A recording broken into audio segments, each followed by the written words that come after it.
Hey, good morning, everyone. Good morning. How's Good everybody? morning. Good morning, Good Professor. good morning, Angelica. Good morning. Good morning, Naomi. Well, we have, okay, it's a rainy morning.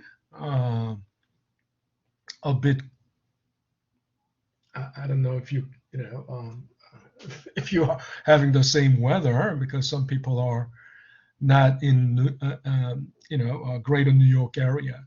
Um, so I see 8 people in the collaborate. And let me quickly go back to today's forum and see how many people are there.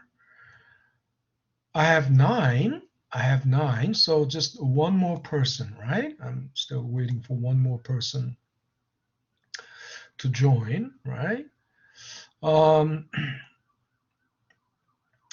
so as of uh, as of last class, last session, we were done with the financial statements. So we're moving into uh,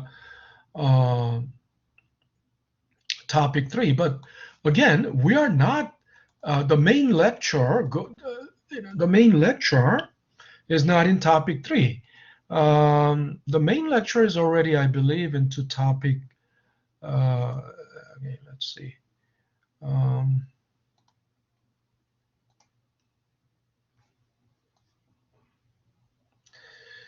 so, yeah, I believe main lecture is already into topic 4. All right. Something's not quite right here. As of October 26th, which is today, as of why is it like this?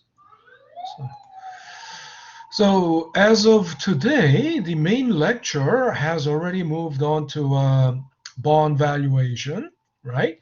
So I'm emphasizing this over and over. You should be caught up all the way to this as of today. Don't depend on the collaborate. Collaborate is just a review. Uh, so, but topic 3 is not that um, it's not that new because um, we already talked about a lot about time value of money at the beginning of the semester, right? Remember, because we were okay. I hope you would remember.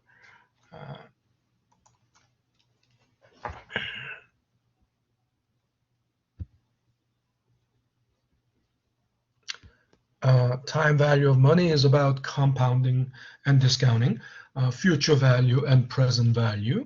And we talked about this early on a lot because as we were talking about the house value example, right?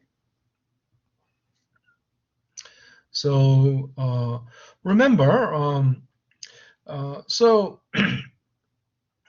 basically compounding is, you know, basically what the future, uh, the process that will uh, let you know what the future value is, what the future value will be like at future value at time n. That doesn't look like n. Okay, it makes it so difficult. So I'm gonna just delete that.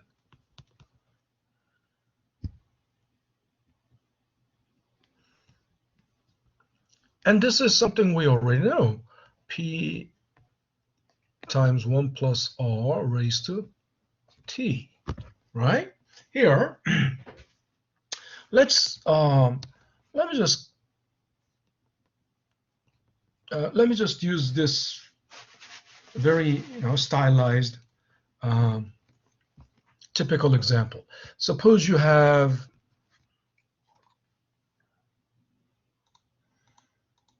you suppose you put $10,000 in the bank,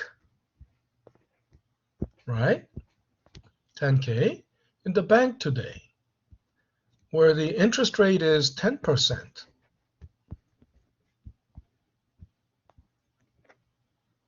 right? And for 10 years, time is 10. And what's it gonna be? 10 years later, right? How much you will have in the bank account. And we know basically by this compounding formula, we can find it easily. Another thing is, I mean, I don't think we need to repeat this, but think about it. We'll just try starting from future value 1. I'm so confused. Okay, there was some background noise. I thought it was from my computer. So future value 1, we already, it's obvious.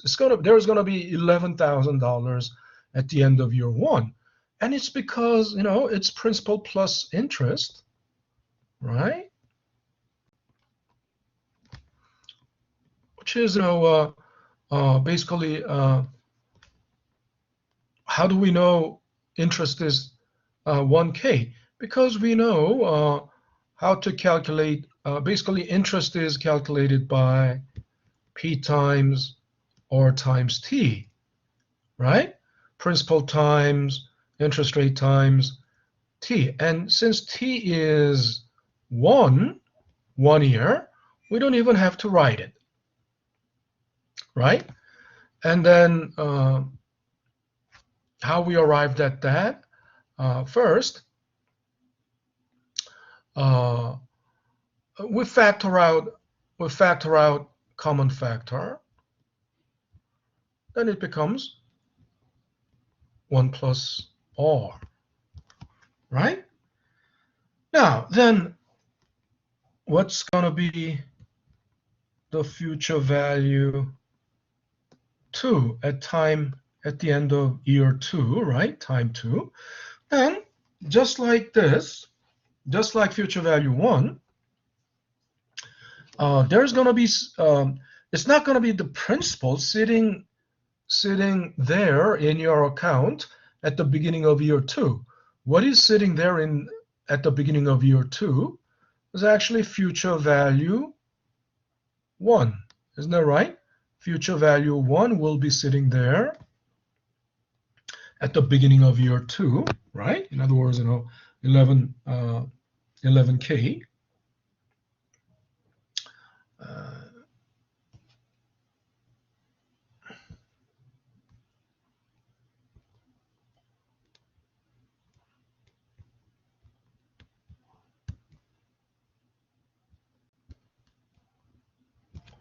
11K will be sitting there, right?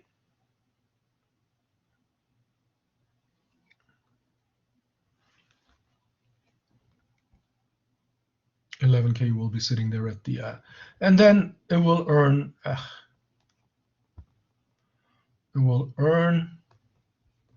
interest for 1 year, which is just like repeating this same process. It's going to be FV1 plus future value 1 times R. And again, we don't have to write because time will be just 1 again for 1 year, right? For year 2, 1 year. We don't have to write it. And then we can factor out the common factor, which is FV1, right? And then factoring out the common factor, it will become 1 plus R.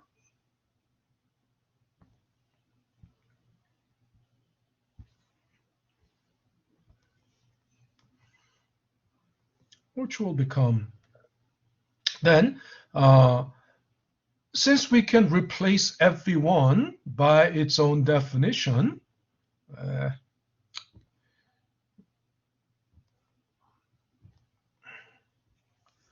Now, at this point, let me ask you, what is the definition of FV1? Anybody? What is the definition of FV1?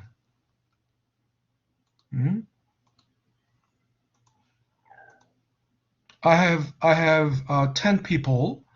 Out of these 10 people, who can give me the answer? What is the definition of FV1?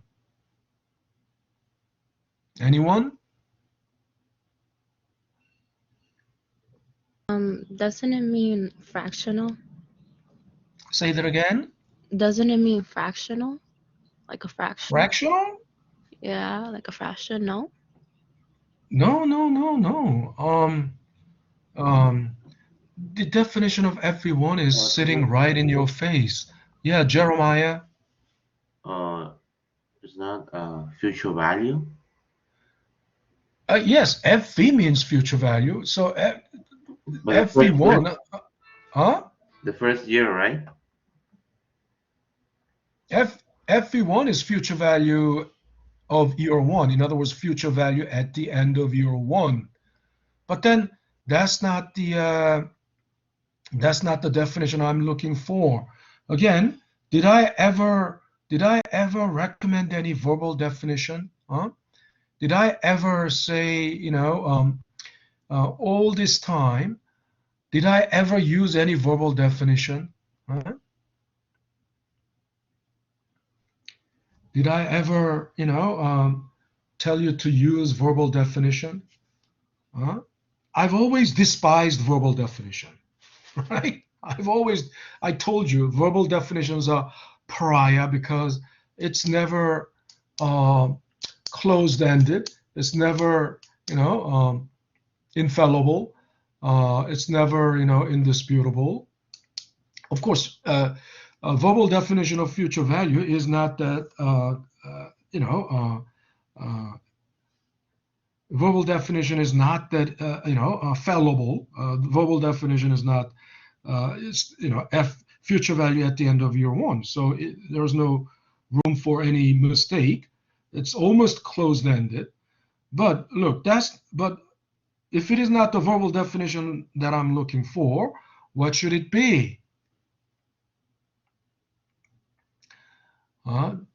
We talked about this we did this in the first topic with ROI. You still don't get it.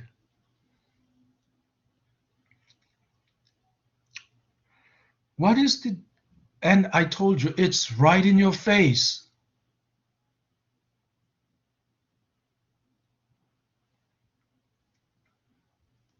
Oh. Look, how did Is we, it one?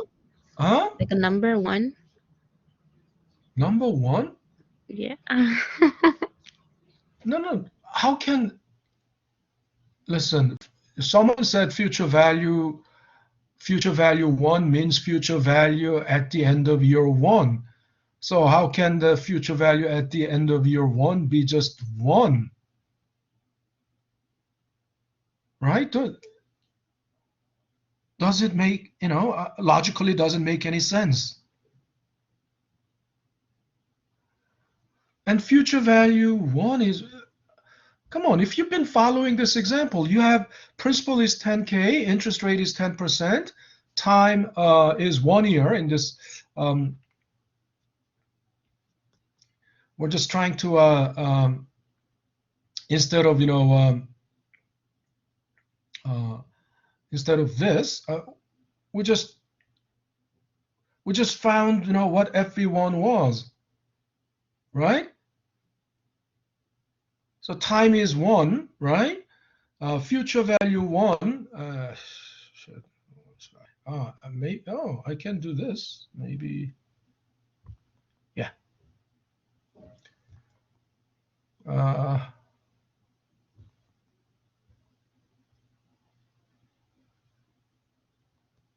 Okay. Look, future value 1, right? It must be 2. We defined it. We defined it right in this line. right in this line, we defined future value. Isn't it right? And by any common sense, or by any even simple mental calculation, we can tell future value at the end of year one. I mean, it's 10. Principal is 10K. Interest rate is 10%. So we arrived at 11K, right? Future value one is 11K, but that's not the First of all, no verbal definition, no. This is not definition. This is 11K is not definition, obviously, right? That's just the result. That's just the result. So then, how did you arrive at 11K?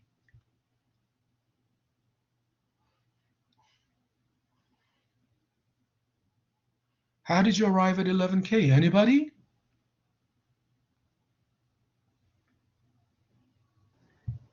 By doing the future value one equation. Yeah. So what is that future value one equation?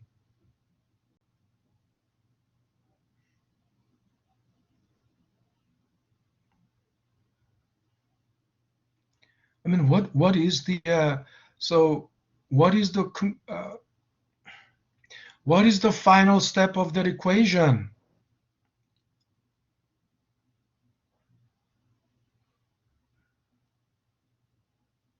Well, you guys all know that by doing this process, I cannot. When I say this and that, you can't see it. But although I'm look. Oh, why did it move?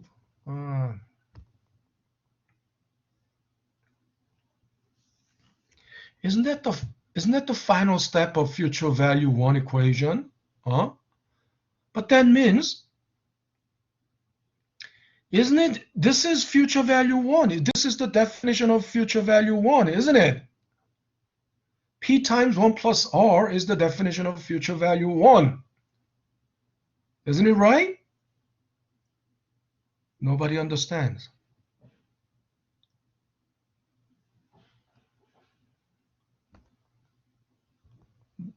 Look, this is not the first time. We did this when we did house value example.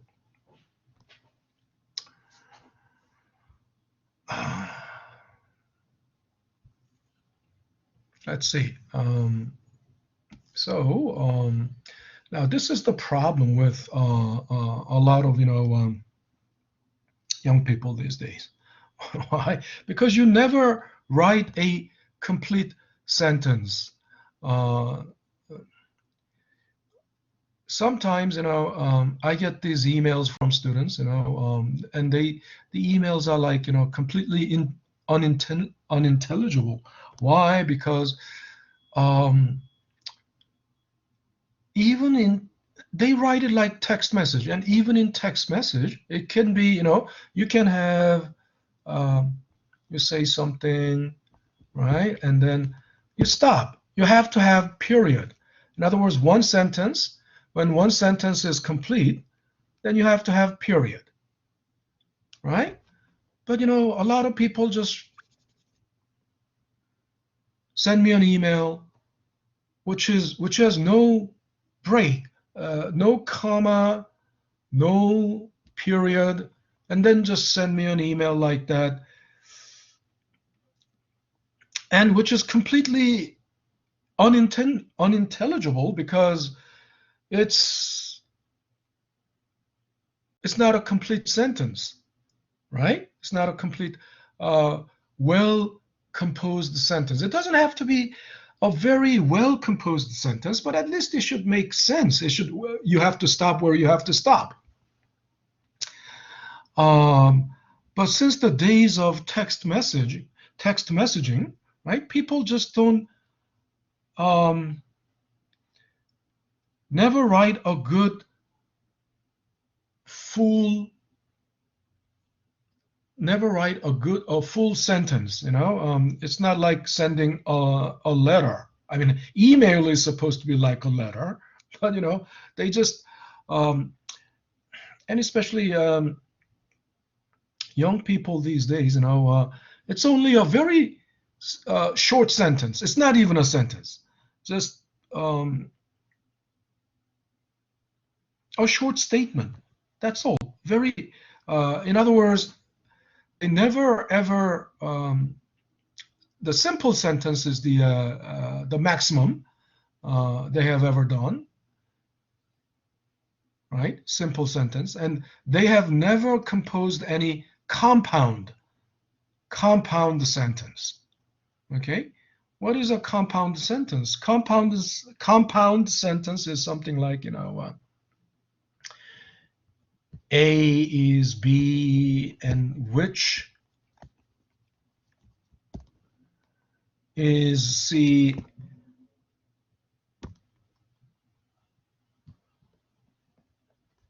which is D, something like this. Okay, then think about it. Instead of is, right? Instead of is, let's replace it simply, okay, let's replace it simply by equal sign, right? Whether you write is or equals, whether you use the verb be, right? In other words,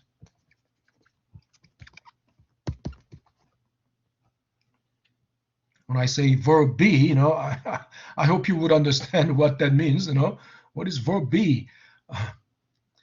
I am, you are, right? They are, he is, she is. That's verb be, right? So whether I use verb be or, A is B, or A is equal to B, or A equals B, that's the same thing, isn't it right? That means A is B, which is equal to C, right? And which is equal to D. So then what does that mean? Eventually, that's the same thing as saying A equals D. Isn't it right? That's the same thing as saying A equals D.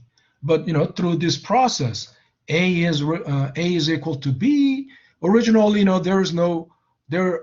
apparently there's no superficial connection between A and D, right? Seemingly A and D seem to be different things, but by association or by this linkage, A is equal to B, then, which is, B is equal to C, right? Yes. Which is equal to D. Through these, association and linkage, right? A is D, right?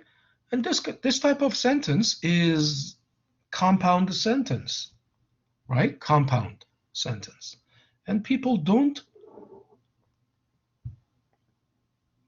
of course, in spoken languages, you generally don't use compound sentence. The spoken language, mostly it is simple sentence.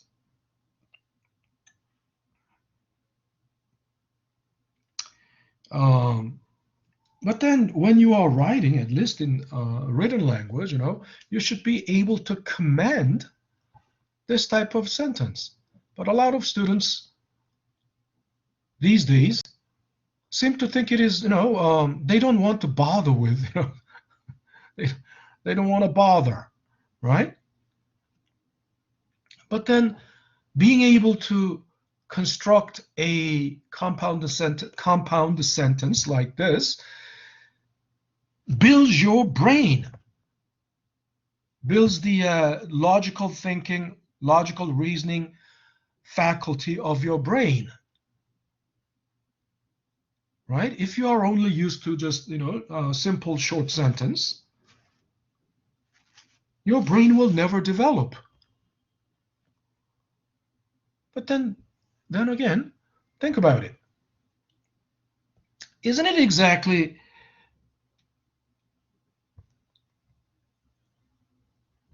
okay? Isn't this highlighted?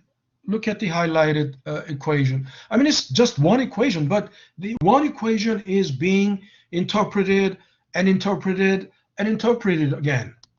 Isn't that right? Future value 1 is analyzed. Our future value 1 is basically, a principal plus interest. And what is principal plus, what is interest? I mean, principal doesn't need to be analyzed anymore because it is already given as 10K. But then how do you break down, and we know interest is 1K because, it's 10% of 10K. But then how did you arrive at 1K? You must break it down, right? That's the analysis, analytical thinking. It's because it's principal times rate times time. Principal is 10K, 10K times 10%. So it explains it by breaking it down.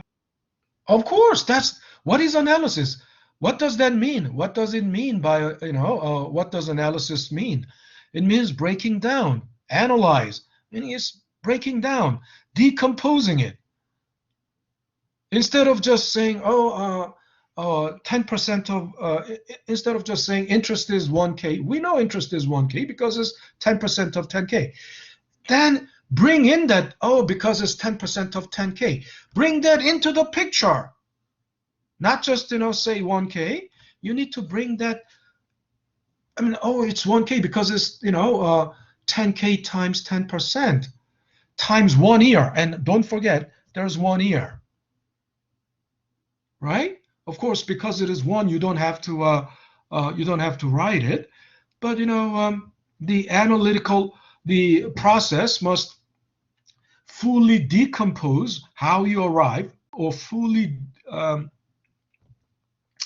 break down how you arrived at 1K, right? So that's 10K times 10% times 1. Therefore, without using the numbers, right? We are representing without using the numbers, we are representing it by the symbols of which is algebra, right? Using symbols, that's algebra, right? And then this is not the best way. This is not the good way. This is not a good way to show it, right? What I'm saying is, this is not the good way to show it. Why? Because it's redundant, isn't that right? When there are common factors, you have to factor it out. There's P here, another P here, and if you repeat the same thing over and over, that's redundant, right? That's not a good form. You want to avoid the redundancy, right? You need to avoid the redundancy. So when there is a redundancy, a common factor repeated over and over, what do? You factor out the common factor, right? So if you factor out P, right? If you factor out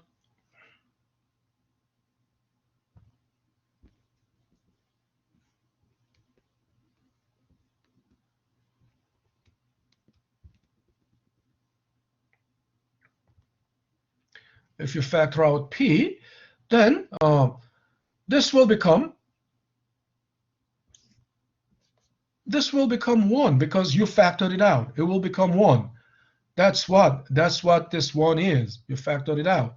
And then P times R will become just R. Isn't that right? P times R will just become R because P times R, from P times R, P is factored out. Right?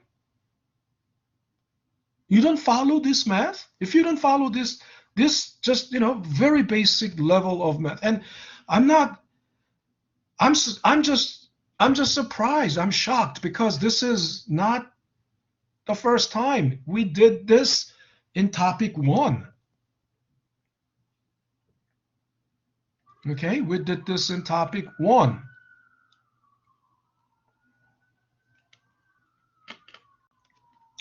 So you should be, by now, this is nothing new. This shouldn't be nothing new.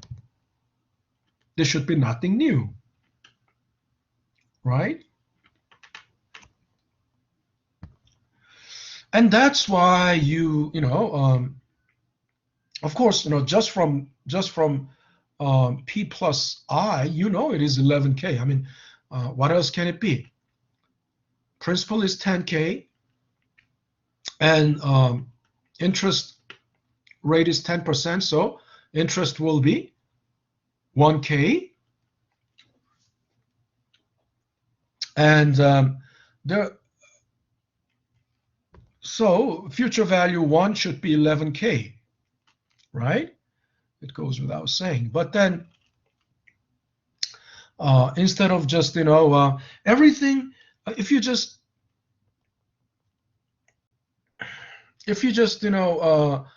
say future value is 11K, then, without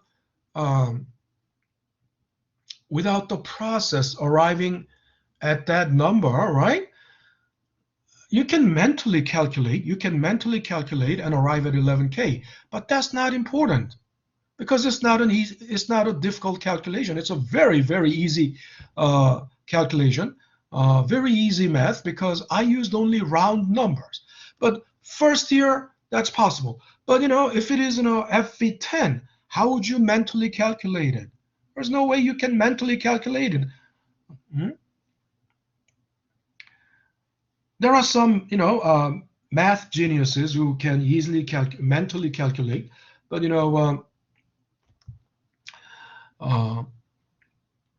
you can use a calculator. That's fine, but again, without the formula to arrive to make that calculation easier. I mean, using the calculator alone is already,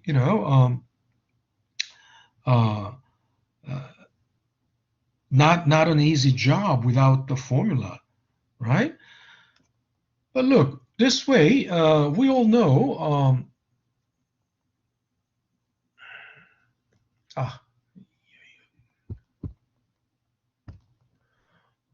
because this thing is jittery.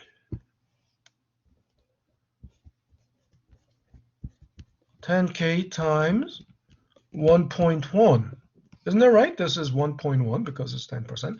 We can easily arrive at 11K. But even until now, I mean, so far, there has been many critical points that I raised. First of all, young people these days are not familiar with compound sentence. Okay? And 2,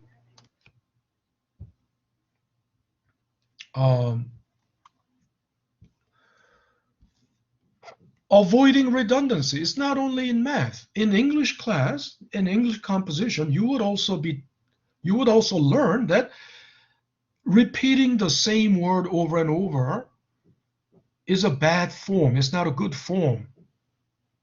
It's not good style. Why? It's called redundancy. In spoken language, it may be, it's inevitable. You can, in spoken language, because in spoken language, people generally do not neatly organize their idea and put it out, neatly organized and composed sentence. In spoken language, they just blurt out whatever comes to their mind. But that's the difference between, articulate person and inarticulate person. Of course, even an articulate person would need time to think and organize their thoughts. So being prepared before you speak, right, makes a difference. And a lot of times in New York City or wherever, in large, in metropolitan areas, you would find a lot of people, a big chunk of population, the way they speak is just like a rap. Oh man, yo man, this, what I said was, right? That's not why, in other words, I cannot even mimic it. I'm sorry. I try to mimic it, but you know what I'm saying. They just blurt out, right? And there are so many, rather than the crucial, crucial words, there are so many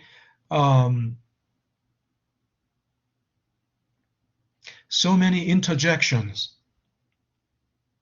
and so many unnecessary redundant words, like I'm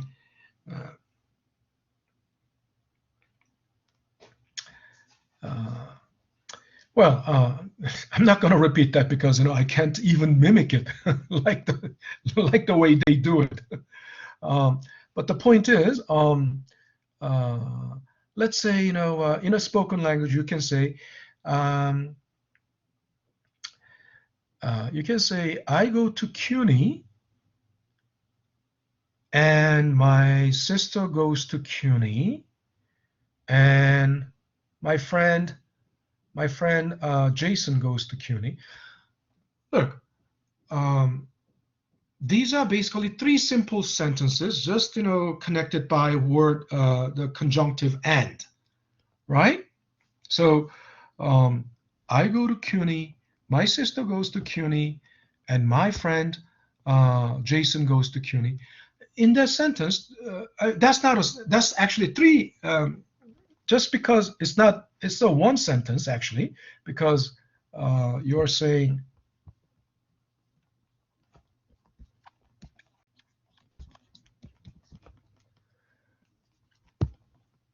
you're linking all those three simple sentences with the conjunction and. I go to CUNY, my sister, right, goes to CUNY, and look, my sister. Okay, I'm not gonna. Of course, what comes here is goes to CUNY, right? And my friend Jason. I hate to write these things. My friend Jason goes to CUNY, right?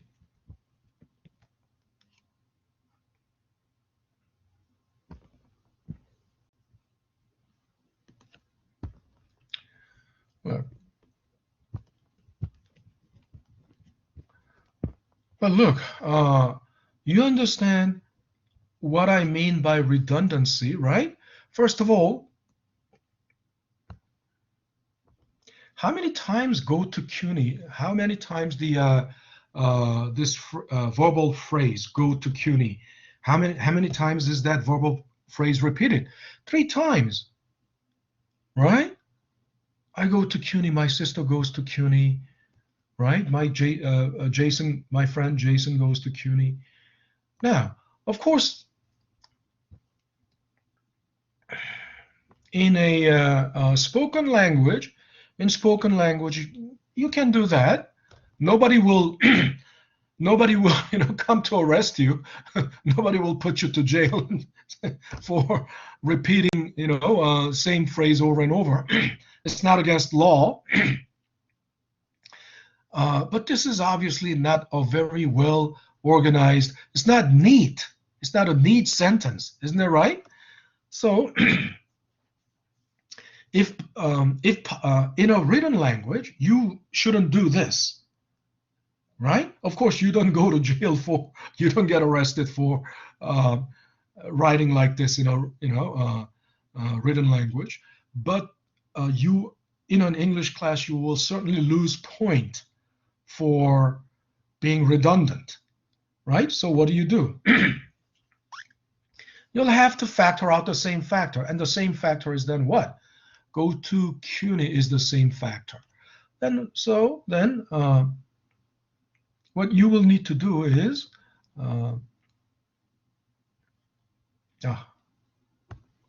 so do you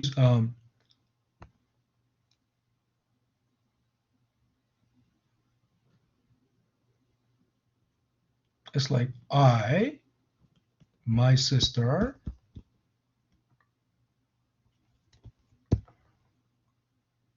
and my friend Jason go to CUNY.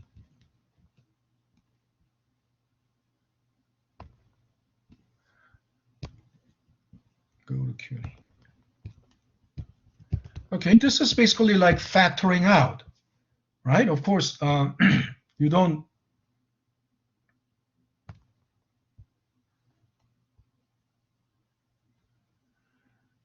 Of course, you don't use parentheses in writing, but this is an example of factoring out, and it's not yet complete. Why? Let me tell you. And first of all, you don't repeat and, right? You don't say I and my sister and my friend Jason. No, you don't write it like that. You use and only once at the end. And the first and, you use comma only. What is that comma for? That is called Oxford and. Oxford and, right? So when you have and repeated so many times, you simply replace all the and with comma and only leave the last and. Okay, that's basically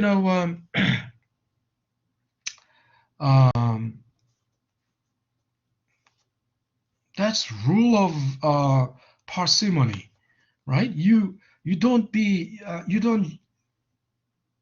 unnecessarily repeat redundantly the same thing, same word, uselessly, unnecessarily,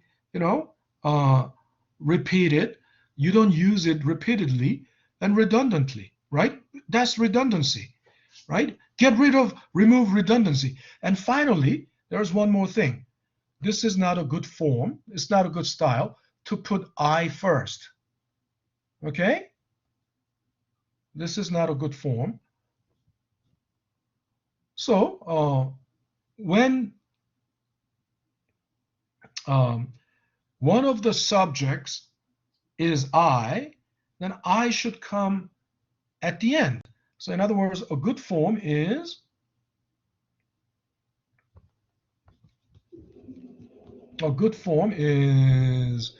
I'll have to remove everything again. I'll have to delete everything again all over. So a good form will be my sister and my friend Jason and I. Okay, always put I last. Okay, that's a good style. That's a good style. And then think about it. This captures the concept of factoring out the common factor. You don't repeat the same thing over and over again. That's redundant. So you factor out the common factor and apply that. It's the same thing. You apply that. The same idea. Oh, come on, why? So here,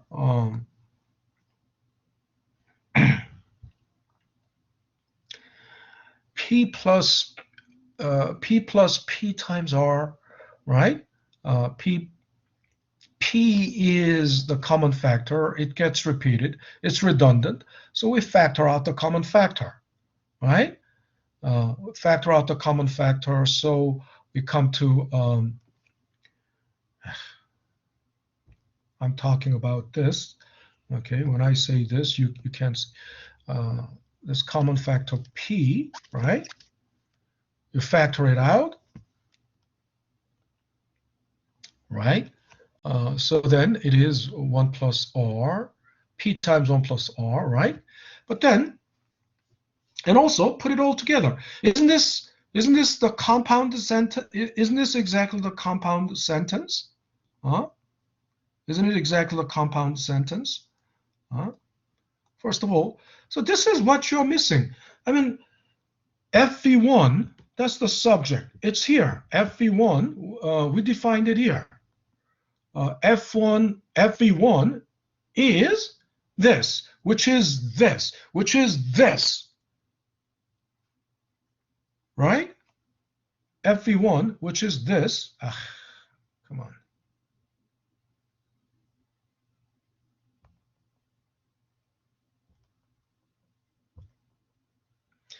FV1, which is equal to this, which is this, which is this. Okay? That's exactly the compound sentence, right? A is B, which is C, which is D. Then what does that mean eventually? A is D. Isn't that right? So think about it. When I asked what is the definition of future value 1, then how can nobody come up with the answer that it is this?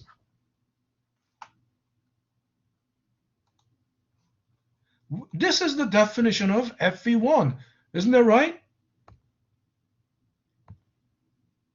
This is the definition of FV1.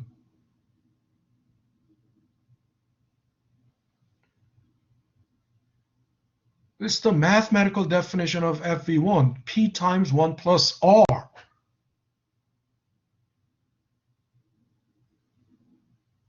Right? Get it, everyone? It's P times 1 plus R. Because I said it's right in your eyes. I said it's right in your eyes. And right in your eyes, it is already defined. FV1 is this, which is this, which is this. That means what? FV1 is this.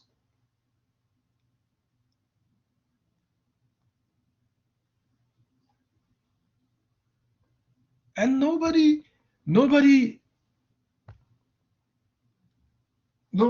know, nobody was able to grasp that concept. Right? That is, you know, very disappointing after all these.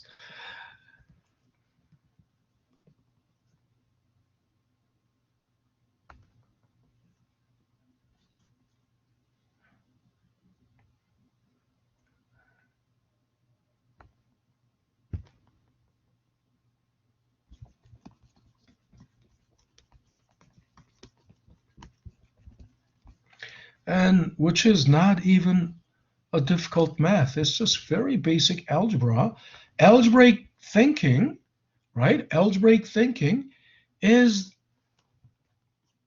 the key to, I mean, it's the basic key to all analytical thinking.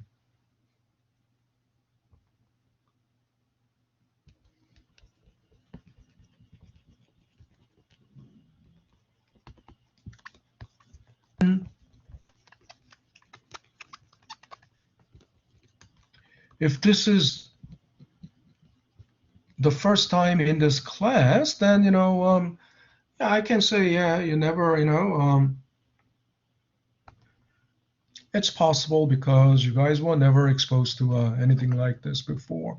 But, you know, this is not the first class. This is, you know, I think this is the 9th week already, 9th week or 10th week.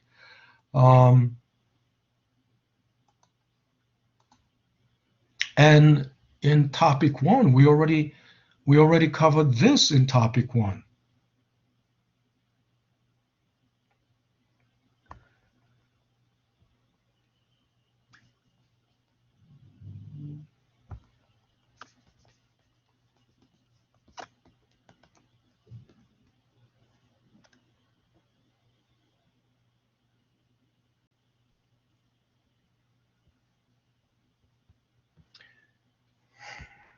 Okay, so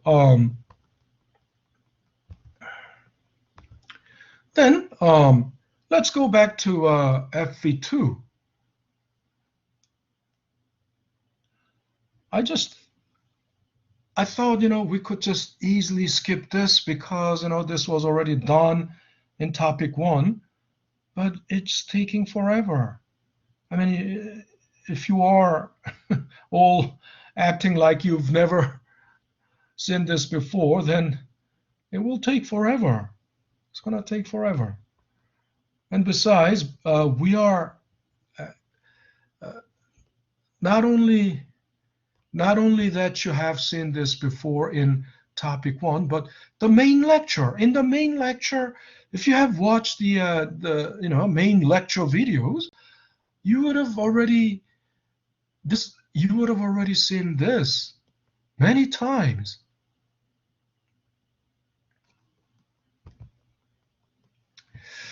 All right. So then, I'm not going to ask this again because, it's pointless.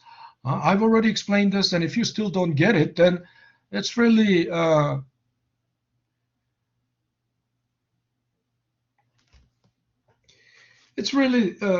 just disappointing.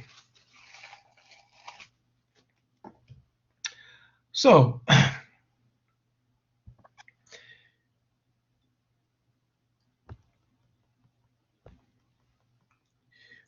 we know FV1 is P times 1 plus R.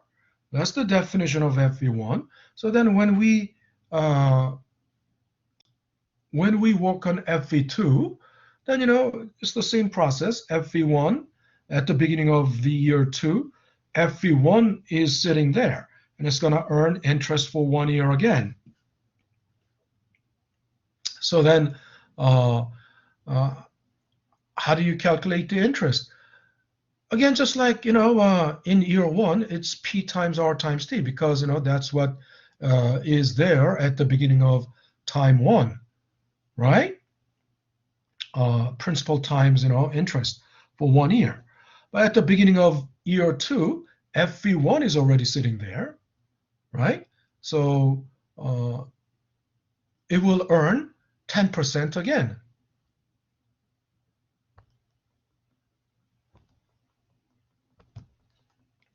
At the beginning of year 2, right? FV1 is sitting there, and it's gonna earn interest, 10% interest again, right? So then, because FV1, the common factor,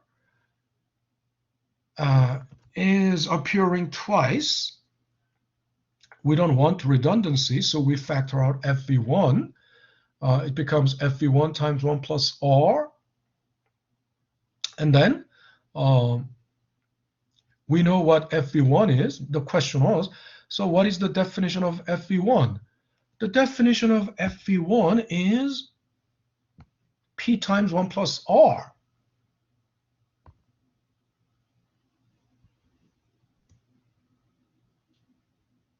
Right? Isn't that right? Definition of FV1 is P times 1 plus R. So I simply replace it by its own definition.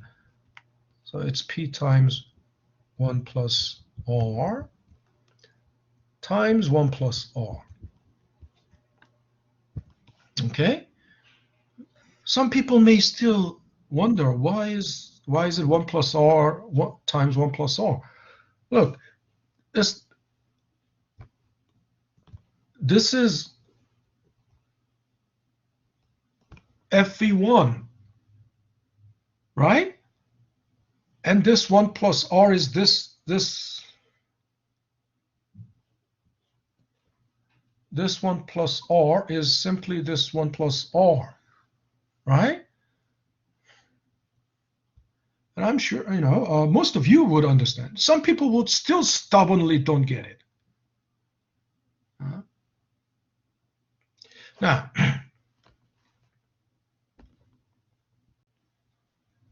and then we all know this is not the right way to write it, right? This is not the way to write it. Why? Because, when we have 1 plus r times 1 plus r, that's not how we write it. We write it as 1 plus r squared. Isn't that right?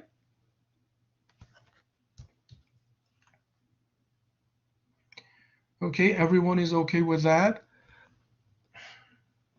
Professor, we could do either one. No, you can't do either one. As I said, no redundancy. This is redundant, right? You can't do either one.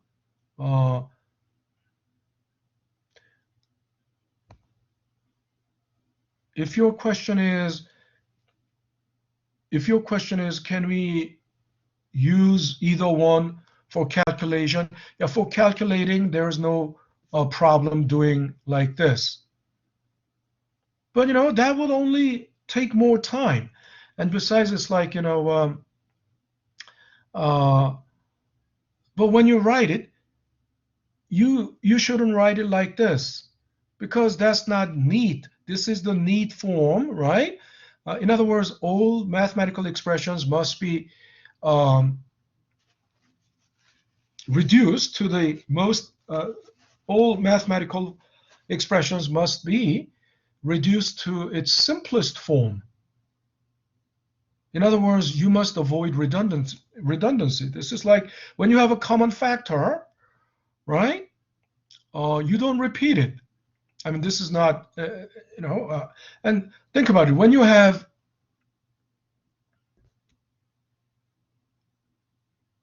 and it's a common sense that when you have x times x times x,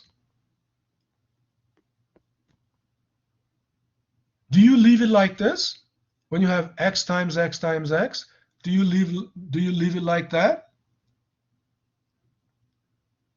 Do you leave it like that? No. No, you have to write it like this, x cubed. Okay? Now, for some people, there are some people who still don't, surprisingly,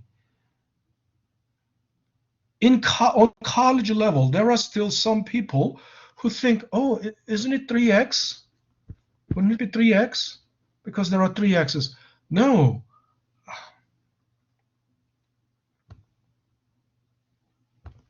Three x is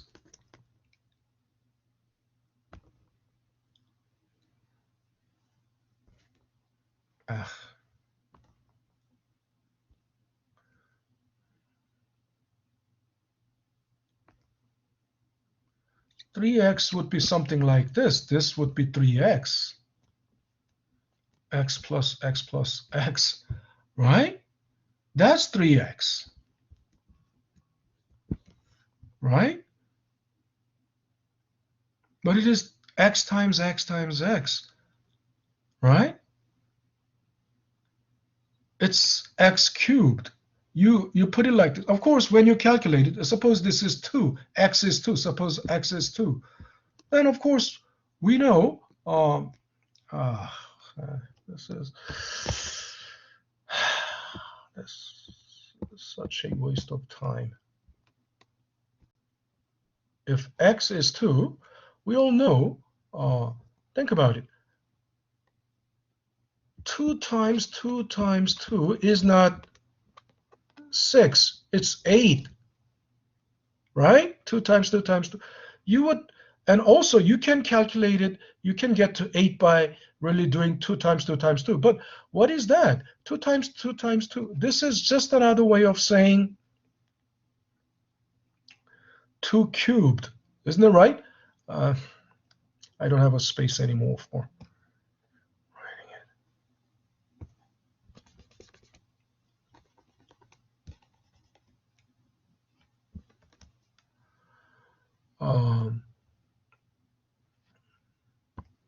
Two times two times two. It's just another way of, writing 2 to the third power. That's what it means. 2 to the third power, that's 2 times 2 times 2, right? And think about it. 2 plus 2 plus 2 is 6. Isn't that right? Which is 3 times 2, right? Yes. So in other words, exponent, some people are even on college level. There was a student like that who was from Sweden. And I don't know in Sweden if math is, in high school, if they can opt out of math, or from where, they can opt out. Even in the US, in some schools, the students don't, it's almost like an elective. Math is in high school, in middle school. I mean, at that level, on that level, they make math optional. That's a very stupid thing. People who cannot tell the difference between that student from Sweden, I was surprised, didn't know what exponent was. And 2 times 2 times 2, I mean, 2, he or she thought, I wouldn't specify which gender, because if I say she or he, it's obvious. But this student had no more understanding than just 2 plus 2 plus 2. The student thought x cubed is like 3x, but that student did generally, but that student did well. I mean, it wasn't like that student was unintelligent or anything. It's just a shame that that student, he or she, never learned math. I mean, was not forced to take math. I mean, it wasn't mandatory. And sometimes you think, being forced is not a good thing. Yeah, and they say, so.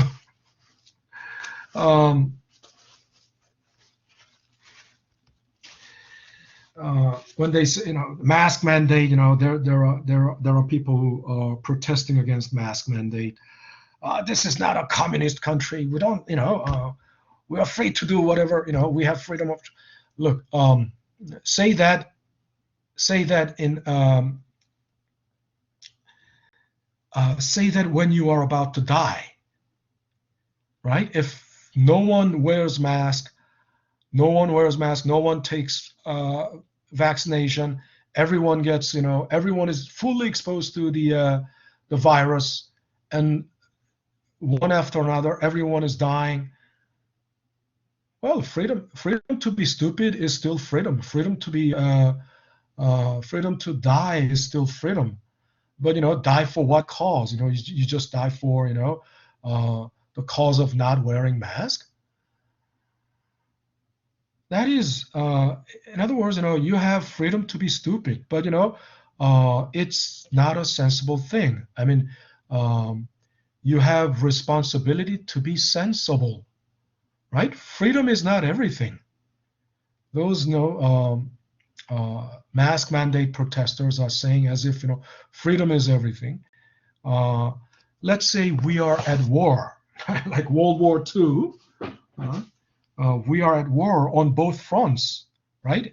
In the European theater, war with Germany. In the Pacific theater, war with Japan. And every able-bodied man are conscripted. You have to go to war. And you cannot say, it's my choice. You cannot say it's my choice, right? Under, extraordinary times require extraordinary measures. And extraordinary times, that extraordinary measure means some limitations of freedom and, personal choice. I mean, for the,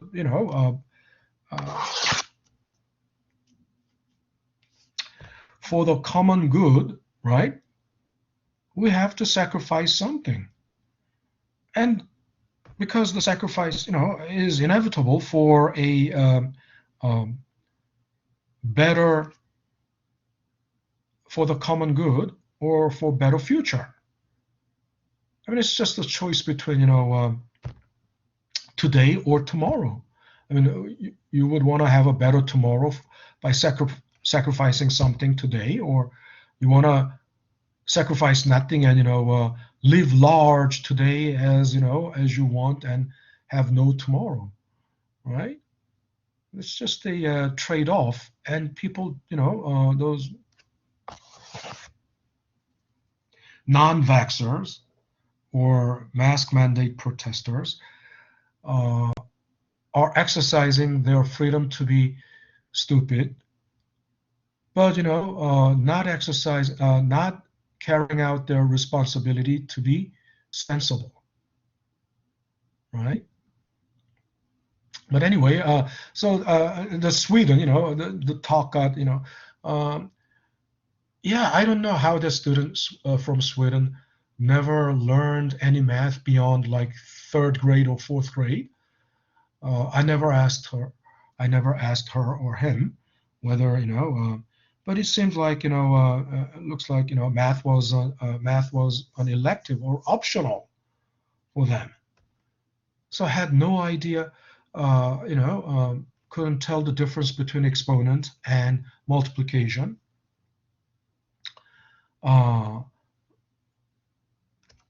But the student wasn't, wasn't an unintelligent one, was quite smart actually, so easily, caught up.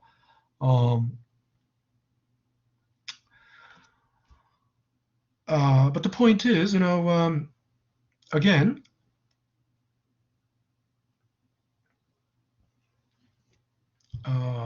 when you actually do the calculation, yeah, you can do it like this, 2 times 2 times 2. Anyway, if it is 2 cubed, the only way to calculate it is by 2 times 2 times 2.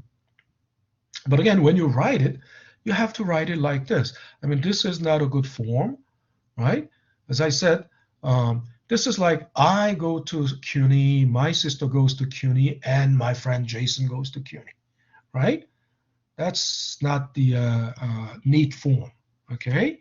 So it took a lot of time, actually I should, so if you do it like this, and then, so FV2 will be 12.1K, okay? So future value at the end of year 2. Why? You can simply do it even by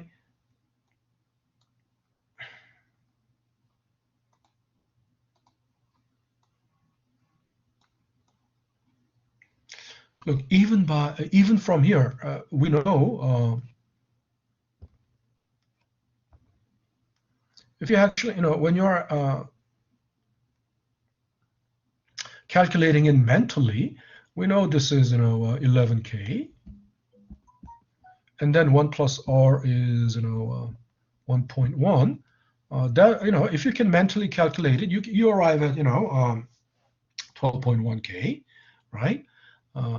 Which is the difference, which is the stark difference from the simple interest. I mean, in simple interest, and I've been telling you,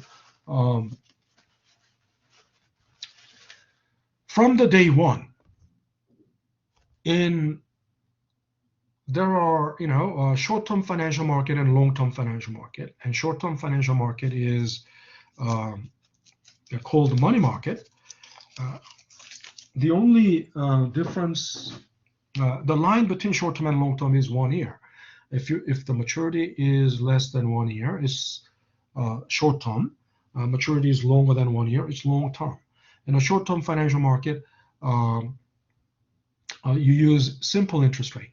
In a long-term financial market, which is called capital market, you use compound interest rate.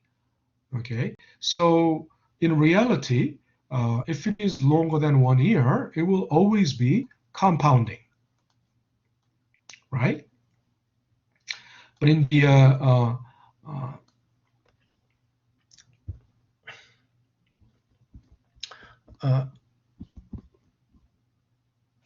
if you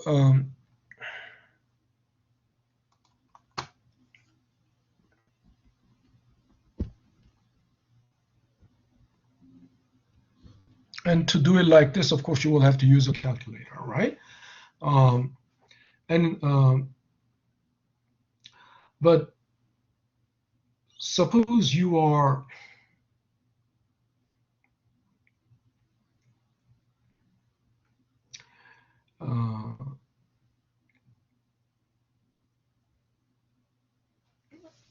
so there is no way you would ever use simple interest rate in the long-term financial market. But if we use long-term, if you use simple interest rate in a long-term financial market, future value 2 will be only. I'm not going to write it because every time I switch between, I have to press pen, and then to move this around, I have to turn off the pen, and it's just too much, So I'll just do it, verbally. If we use, simple interest rate, future value 2 will be only 12,000. Only 12,000. Why? If you use simple interest rate, interest is not compounded, so it's going to be always 10% every year. So in year 1, the interest was 1K. Year 2, interest is also 1K. Year 3, interest is another 1K. So now, even 10 years later, then 10 years later, interest will be 1K each year. For 10 years, it will be 10K. The future value 10 will be only 20K. That's what simple interest rate will result in. But if with compounding, and I don't need to repeat this over and over because we did this in topic 1. Now we can.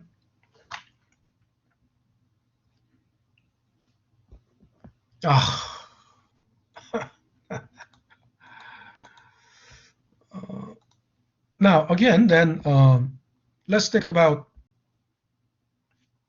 future value 3.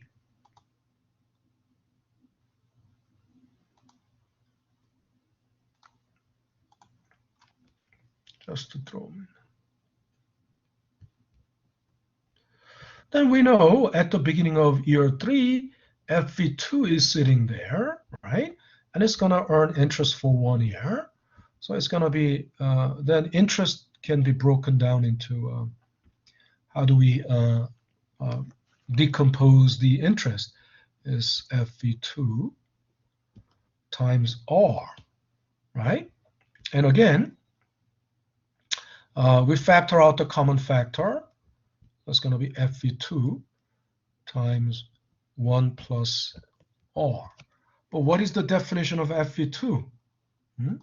By now, you should be able to tell me what is the definition of FV2 then. Isn't it right in your face?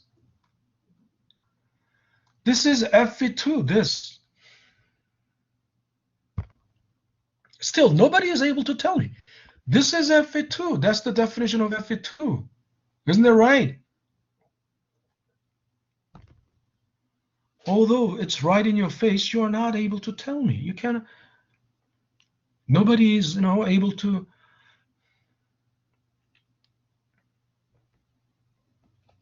Now, since that's FV2, right? We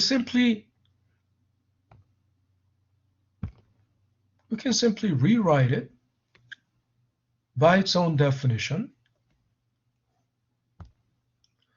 So it's P times 1 plus R squared times 1 plus R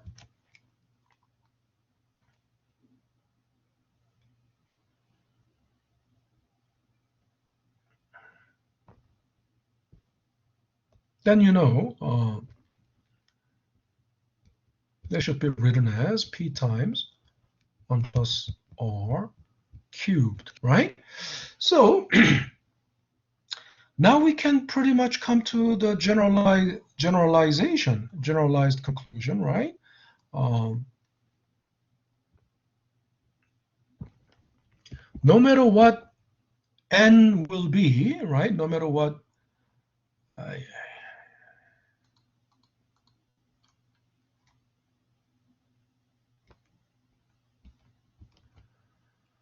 no matter what n may be, right? Which means, whatever that n is, future value n, right? Everything comes to,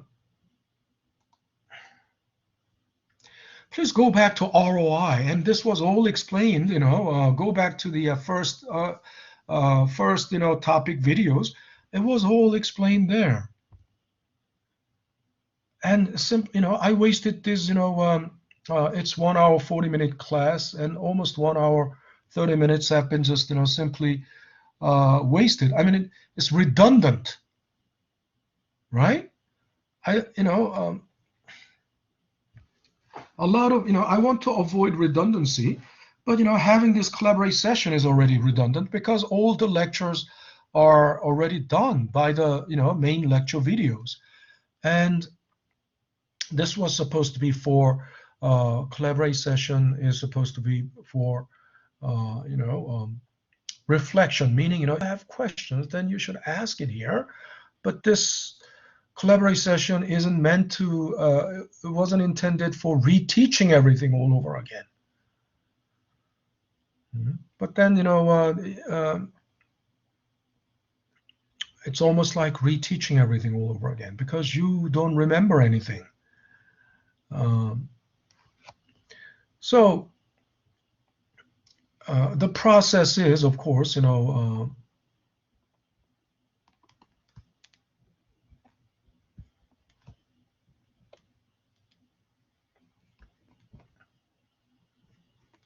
not going to do this because it's the same process.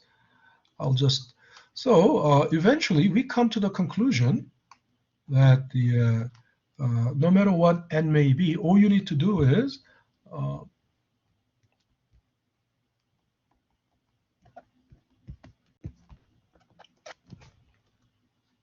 future value at time n is P times 1 plus R raised to n. So then think about it.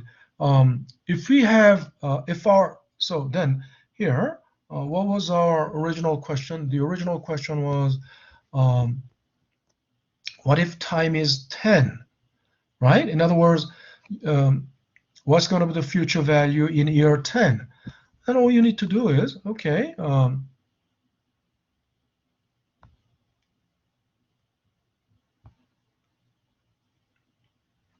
the future value 10 should be, right, 10K times 1.1. That's times, right? Some people don't even know that point is, and it's different from, a decimal point, right? Point means, times. Some people don't know that. Raised to 10. Then simply using the calculator, right? And I already know the answer because I've done this over and over. So 10,000 times 1.1 raised to, and some people don't even know how to raise something to power on a calculator. But look, this symbol is already, you know, self-explanatory, right? It's x raised to y, right?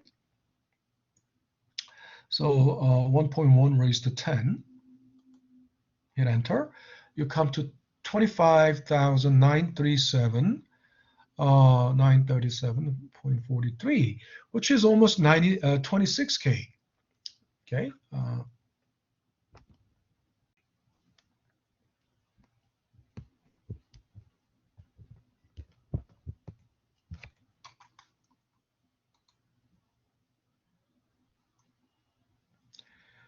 25,937.43.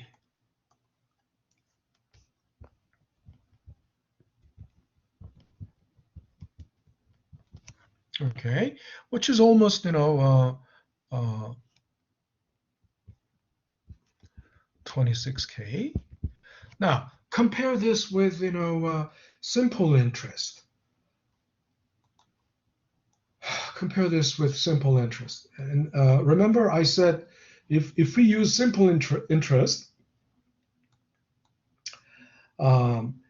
each year, the interest you earn is only 1K each year. Because in simple interest, principal is always, you know, interest doesn't get compounded. So you get only 10% on the principal of 10K. So every year you get just 1K, 1K, 1K, you know, year 2, 1K, year 3, 1K. So eventually, year 10, at the end of year 10, the interest you've earned is only 10K. So principal plus interest, then 20K. In simple interest, 10 years later, it will still be 20K only. But if it is, you know, when it is compounded, it's going to be 26K, almost 26K, much more than simple interest, right? When future value is calculated by applied, when simple interest rate is applied. So that's, of course, that's why we use, you know, only compound interest rate is used in the long-term financial market, okay, called capital market.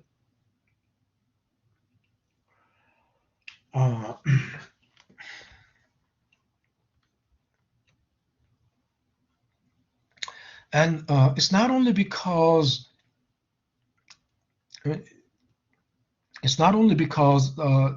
compound interest rate must be used. It's not because there's any law like that. It's not because there's any law like that. There's no law, you know, but because of the growth of the capital, and the return from that, you know, investment of that capital, compounding is inevitable. It's just naturally that way. It's just naturally supposed to be naturally bound to be compounding, not because there's any law, right? It's just naturally bound to be like that. Actually, today, actually, we should have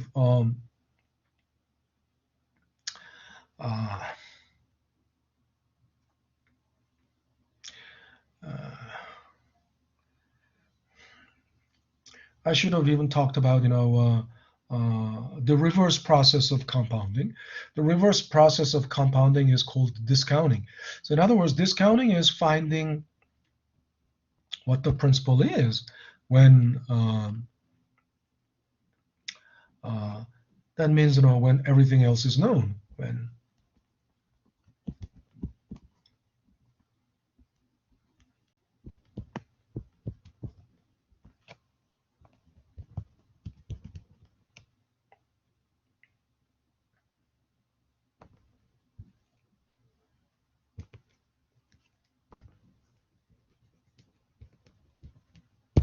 okay,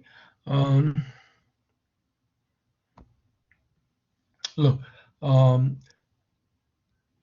when compounding is when we try to find future value, which is the unknown. That means principal is known, interest rate is known, time is known, right?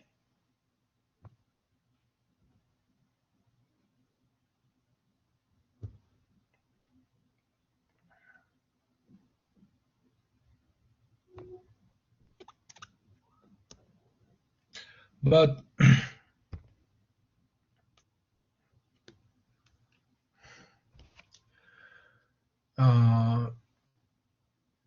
but we can think of different situations where future value is known, R is known, time is known, but principal is the unknown, right? This is the unknown. Then how do we find the principal? That's, basically discounting, which is the reverse process of compounding. Now, I'm gonna dismiss the class now a little early, 10 minutes early, because we have never taken any break. So I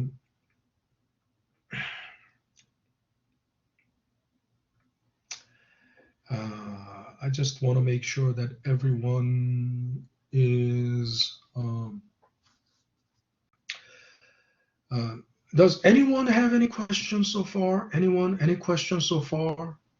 Any question? No? All righty. If you don't have any more questions, I will call it a day and see you on this Thursday. Okay?